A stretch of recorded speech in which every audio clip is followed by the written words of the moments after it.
Show. I'm Rhiannon Branch with Brownfield, coming to you live from the Illinois Corn and Soy Tent, booth number 605.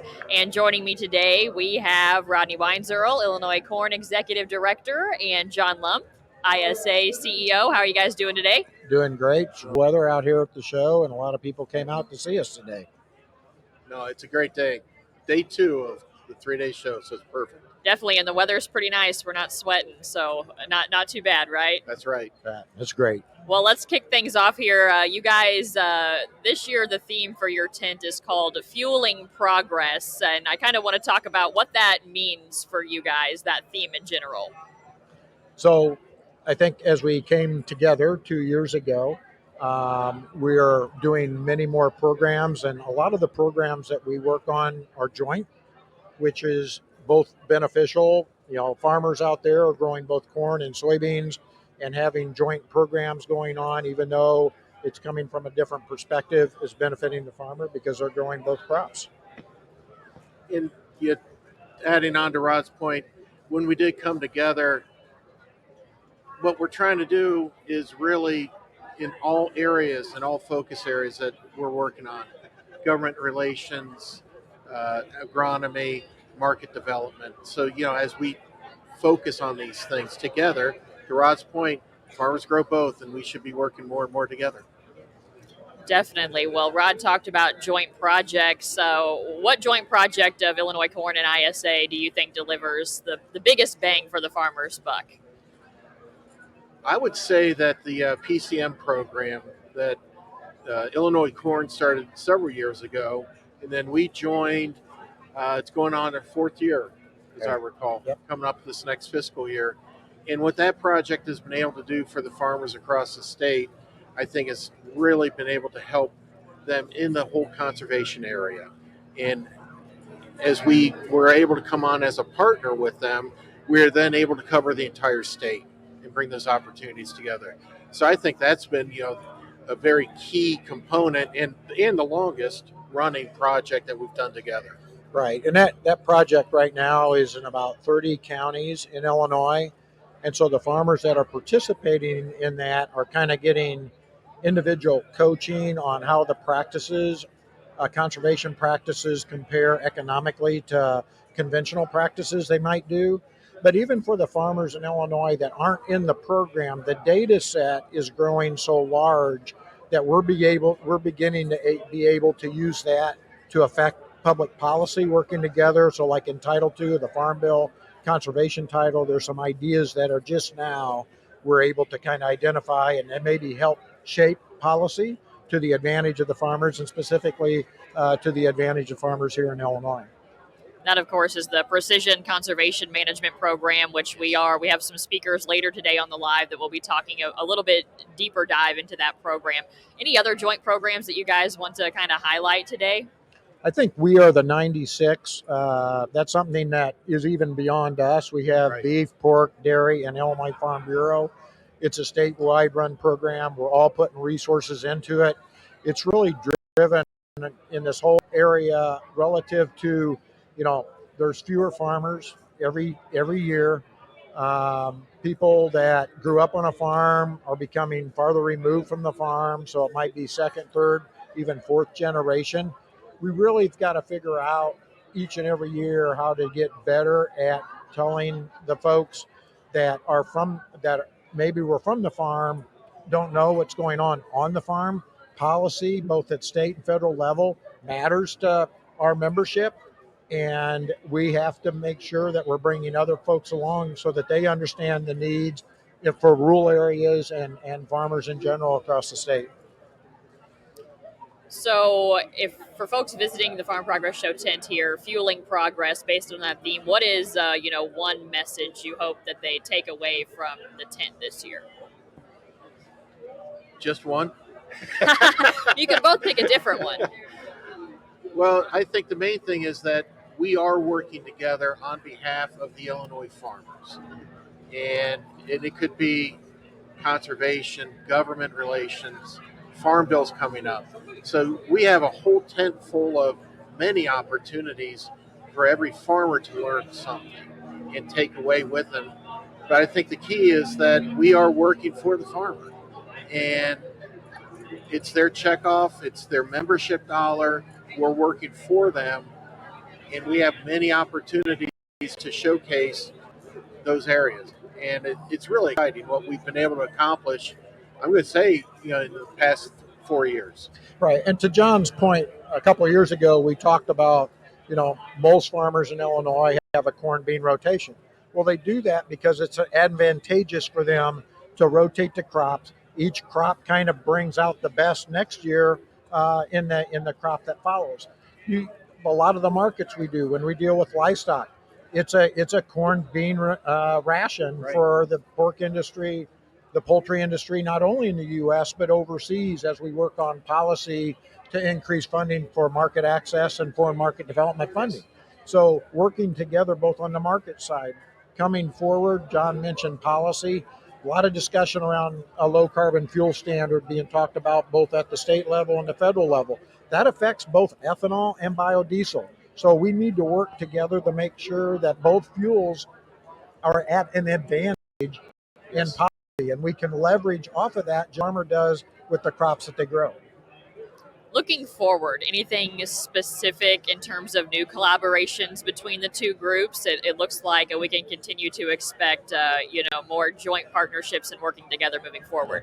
I think John brought it up earlier around especially policy, but I'd also go back to engaging in the public, but around policy, just coming off of the low carbon fuel standard. That's something that's brand new. That's something that I think you're going to have a lot of discussion going on over the next 2 or 3 years. Farm bill, we're hoping we get it done maybe by the end of 23 if everything works out. But we're better able with the data that we're creating together to help shape what that policy looks like in the farm bill, not only in Title II, but in the trade title around MAP and FMD funding and some of the other titles. So that's going to continue to grow. And I think over the 2 years from now, we'll probably have a lot more we can talk about what we're able to get done in that particular area. And that's making the assumption that Congress got their act together to get the farm bill done. Yes. And, we're even, talking about the next farm bill, because this one's kind of baked, but what can we get ready and prepared for the next farm bill? Everything that we're doing in conservation, cover crop, it's very important what's going on in this state, because we are a key state in terms of growing corn and soybeans, and we need to maintain that and keep helping the farmer get that crop to the market. Right. And we're not only big corn and beans. One thing, and I know a lot of people might see this as a disadvantage, but Illinois has a really big population relative to other Midwest states. That means that we have an outsized representation in DC. And that goes back again to being able to work with the general public, Yes. Bring those members from urban areas of Chicago. We each have good relationships with them, but we've got to bring them along. That will only help Illinois and the Illinois farmer benefit long-term on policy. Yep. So for your Very checkoff contributors who are listening, maybe touch on specific areas where you feel like your organization is the biggest resource. So, we talked a little bit about PCM. Soybeans have their agronomy team that they're building out right now. I think you're going to see a lot more. Conservation is becoming a much bigger issue than 2 decades ago. We're looking at the nutrient loss standard goals, interim goals happening in 2025. We have a lot of discussion around carbon markets that's all around conservation practices. I think we're both for perspectives, soybeans from an agronomic standpoint, PCM from kind of more the economic side of it, bringing those aspects together. So those are kind of like strengths that are getting built out that are going to become even more important down the road. I think as you look at biofuels, a lot of expertise within both organizations around biodiesel, around ethanol. Both of those products are good for reducing greenhouse gas emissions, which again comes into some of the policies that you're starting to hear a lot about right now. and to Rod's point, it all revolves around the conservation practices. And the more we can educate the farmers on what we are doing, and not every, it's a tool in the toolbox. And the more that we can work not only together, but also with our allied industry partners, the better off we can provide that education opportunity for the soybean and corn farmers of this state.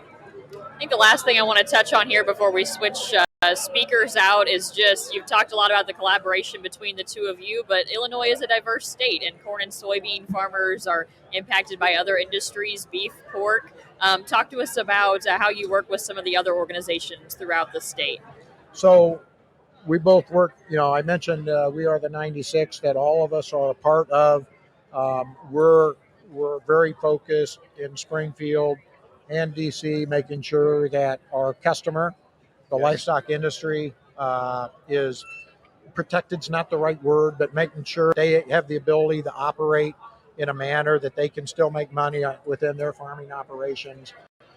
Those are kind of the bigger areas. Of course, here at the Farm Progress Show, we want everybody to eat a beef or pork sandwich. So hopefully anything we can do to generate them wanting to buy more corn and beans is good for our membership. And, the other groups that we're working with, obviously with Farm Bureau, we work very closely with them. Illinois Fertilizer and Chemical Association, they're here in the tent. Beef is actually here in the tent handing out samples. Yep. So please stop by, booth 605.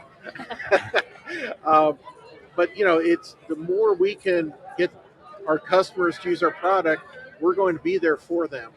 And we are working very closely with all the groups now, which is a good feeling. Very good. Well, John, Rod, thanks so much for your time. I'll let you guys step aside. We got a couple other folks coming in here. We're going to talk a little bit about biofuels today. Again, we are live at the Farm Progress Show in Decatur, Illinois, booth number 605 with Illinois corn and Illinois soy. Hello, guys. How are we doing? Very good. Good morning. We're doing great, enjoying the show. That is good. Well, we have John Rosensteel with Illinois Corn Marketing Board. He's the chairman there, and David Wessel, ISA at-large director. Let's just go ahead and dive on into the topic of biofuels. You guys named your booth Fueling Progress, so obviously fuel is a top priority for the both of you. Where does fuel fall in priority in terms of demand for Illinois corn and soybeans? Well, in Illinois, as far as the corn side of it, it's really, really important. I'm going to say probably at least 30% of the corn that is created in Illinois is being turned into ethanol. That number may be higher than that. And not just used domestically here, it's being exported to foreign countries as well. And that's really important to Illinois as well. On the soybean side, only 20% of the soybean is the oil. And for years, the meal was the driving factor. But these last few years, the oil side and the demand for biodiesel and renewable diesel has really built up that demand and pushed, helped carry those prices and given us more use for that oil side. So when we talk about demand trade, I'll ask each of you this, but what's been the biggest win on the corn-based ethanol side this past year? On the ethanol side, I had the opportunity to travel to Japan, and Japan has been a real shining star for Illinois corn and Illinois ethanol. At one time, Japan was not using any domestic U.S. ethanol, and now we took it from 60% inclusion to 100% inclusion in Japan. Currently, they're only at about a 1.7 or 1.8% rate in their fuels, but we're hoping that to get to 100% of them using U.S. ethanol, then that can take us up to 3%, 5%, 7% higher inclusion rates in their fuel in Japan. John, can you talk a little bit more about how we gained access to that market, why we weren't there before and what was done to open that up? Yeah, on the Illinois side, Illinois works with U.S. Grains Council, and U.S. Grains Council is kind of the export side of the work that we do. And it's through their work. They have offices. They actually have an office in Japan. and have a representative over there. They work with not just the retail and the refiners, but they also work through their government, have government connections as well, because it's all an intricate pattern that we have to follow in order to have them allow U.S. products to go in there. David, what's been the biggest win on the soy biodiesel side this past year? Well, here in the state of Illinois, we're real proud of our B20 legislation that we got passed last year. It was a bipartisan. We worked through both the House and the Senate. We had equal support there, and the community throughout agriculture. Corn helped us, Farm Bureau helped us get this passed. And as it goes forward, we're going to ramp up to using a 19% blend tax credit on that by 2026. We've currently been at a 10 or 11% blend in the state, so we're almost doubling our demand and our use of soy here within Illinois, and we couldn't be prouder of getting that passed and having that confidence that we don't have to worry about something sunsetting on us. We know what the future is going to hold, at least for the next few years. When it comes to legislature, it's always a crystal ball out there, but we feel good about that, and that's been an excellent win for us. So let's talk about some of those challenges that farmers face when trying to grow these markets. What do you think stands in the way of biofuel growth, and how can farmers, participate in helping your associations kind of overcome those? I think part of it is an awareness issue that there's still a lot of stigma with the biofuels, but again, we're overcoming a lot of that through the efforts of the promotions that we've had both in soy and corn. But it really is just a matter of getting higher rates, getting people to recognize the value of a renewable fuel in the fuel system rather than reliance on petroleum. Yeah, we always have those issues when it comes to regulations and laws that are passed and that affect the biofuels. And we, through the corn growers and also our soybean growers, we have excellent. And at national level, we have ASA, and they work for us through that level. But here within the state, some of the biggest challenges we have is meeting that demand. As I mentioned earlier, soybeans is only about 20% of the soybean is crushed into oil and made into a biofuel. And with only 20%, we have to either increase demand or increase the amount of product that we are growing or and the crush capacity. I mean, here within Illinois, we have expanded some of the plants that we have, but they haven't really kept up with the pace of demand. There's a lot of neighboring states that are building several plants. We got Missouri and Wisconsin and Iowa and some out in Dakotas. So if we're going to meet that demand challenge of doubling our capacity here in the next 2 or 3 years, we have to have some new crush plants come online. John, you're sporting the Support the Next Generation Fuels Act pin. Talk to us a little bit about some of the legislation regarding ethanol and biodiesel that your groups are involved with and are supporting. Sure. Actually, Next Generation Fuels Act is some legislation that is promoting high-octane, low-carbon fuel standard. Currently we have the RFS, which has helped to grow the ethanol market, but Next Generation Fuels Act is just that. It is the next step in getting higher inclusion rates in the fuel supply in the United States. It basically is giving credit for the renewability or the lower carbon scores of the fuel, the ethanol that we're creating. That seems to be the talk anymore in all the circles is what is your carbon intensity, your CI score of your fuels. And when it comes to Illinois ethanol, it's got a very low carbon score to start with. Now, there are steps that we need to be taking in the future with like adopting the GREET model so that everybody is on the same level playing field and measuring those CI scores. And that's some of the things that we're working towards too in legislation. David, anything to add? Yeah, when it comes to that, I mean, we had excellent support here with our legislation and Senate teams at the national level here in the state. They were all great pushers of this Next Generations Act.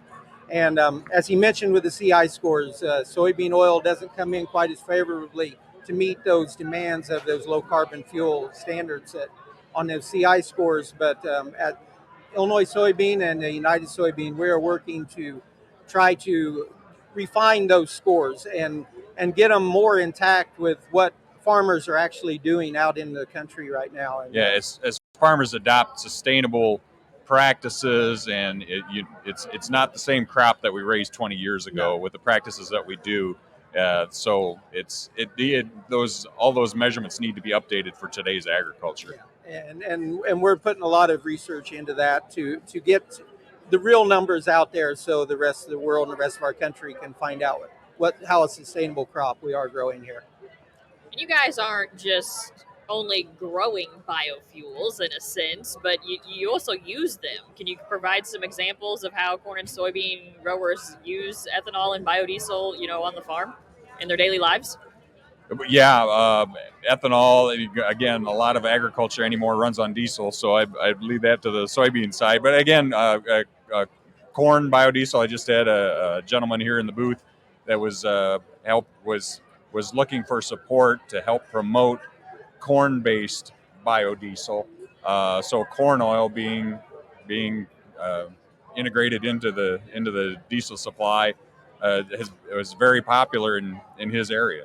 So no different than soy biodiesel. Yeah, I mean, as farmers, we need to support what we grow, and biodiesel has been a staple on our farm, and I know many farms here throughout Illinois that have used biodiesel we've used it for decades with very little issues. You just got to take your proper management, like you do with any diesel fuels in the winter. But it's not the diesel fuel of your grandparents or your parents' day either. Right. The refining processes and everything that we have now and the additives that we can add to it just make it very comparable, or just as comparable as it is to a petroleum diesel. And it's a lot better for the farmers here in Illinois that we're using a product that we are growing and keeping it here domestically.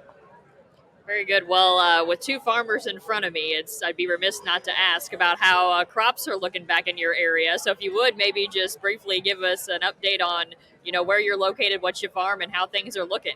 Sure. I'm in northwest Illinois, kind of tucked up in the Iowa-Wisconsin corner, way up there in Stevenson County. And we were pretty dry for a long time there in May and June. Finally caught some rains in July. Didn't mow the yard for probably at least 5 weeks. We're pretty green right now. The pastures, I have a cow-calf operation too, and the pastures are somewhat green, but I've been feeding hay since June, which normally I don't start feeding hay till August. But we probably got the early planted crops look very good. The later planted corn and soybeans, it's a little iffy. We were talking earlier that it's very variable, very variable. Yeah, variability is the word that I would use too. I farm in west central Illinois, 90 miles straight west of here in Cass County. Variability is we've either have or have not. It seems like the rains that have hit, I don't know, the first week of every month when it comes to May, June, July, and August, we've got a decent rain, and then we go 3 weeks without. And we're working on that third week right now, and it looks like here with the next forecast coming up here in the next few weeks, or some heat moving back in here at the end of the week, which, I mean, beautiful weather for Farm Progress. I know they had a little shower go through here last night, but at home I had less than a tenth, a little damp when I got home last night. But the corn, I know I'm going to be below average. It's just the heat and everything and the dryness in between. But soybeans, I was real hopeful for them, but we're going on a 3-week dry spell now, and they still got some time to fill out those little pods, but time is going to be running out soon. Any predictions yet? So we're getting ready to enter September on when harvest might start in your area. We generally, it will be the very last few days of September for us up there. And then generally corn harvest follows after that, not long after, maybe about the 10th or so of October. And usually up in our area, we're harvesting corn. We'll start at 30% moistures.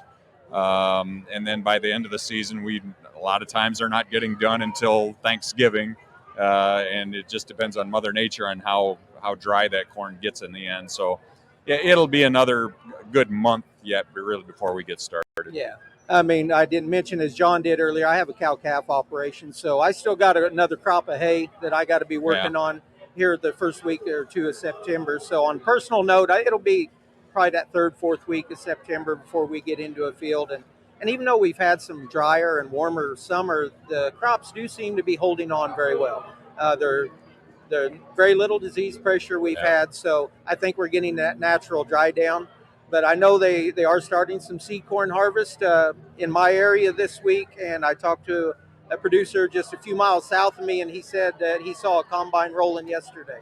So I know it's getting close for some of the guys who have the drying capacity and are able to get into that field early. It is right around the corner. Well, to wrap things up here, let's get back to the topic of, fueling progress and biofuels. As folks are walking through the Farm Progress Show this week, especially the Illinois corn and soy tent, what is, maybe the top thing you're hoping they take away from the show when it comes to biofuels? Well, really on the ethanol side, it's a matter of, keeping ethanol in the U.S.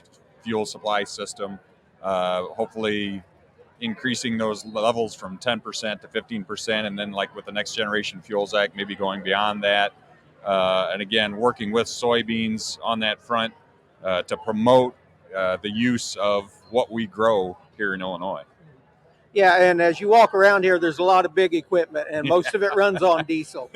You're not seeing a lot of EV stuff moving in this lineup, and it's not going to be coming anytime soon in agriculture or industrial, and also your maritime and your rail. Yeah. So biodiesel has a place, a home for it. If we're working to try to fill that home, that void that we can, like I mentioned earlier, we need the crush capacity to come up to meet those demands, but on the legislative side, I mean, what our work with Illinois corn and the Illinois soybean growers is critical at both a state and a national level. David, John, thanks so much for your time today. Again, we are in Farm Progress Show booth number 605, so come on out and join us today, and we'll be back here shortly for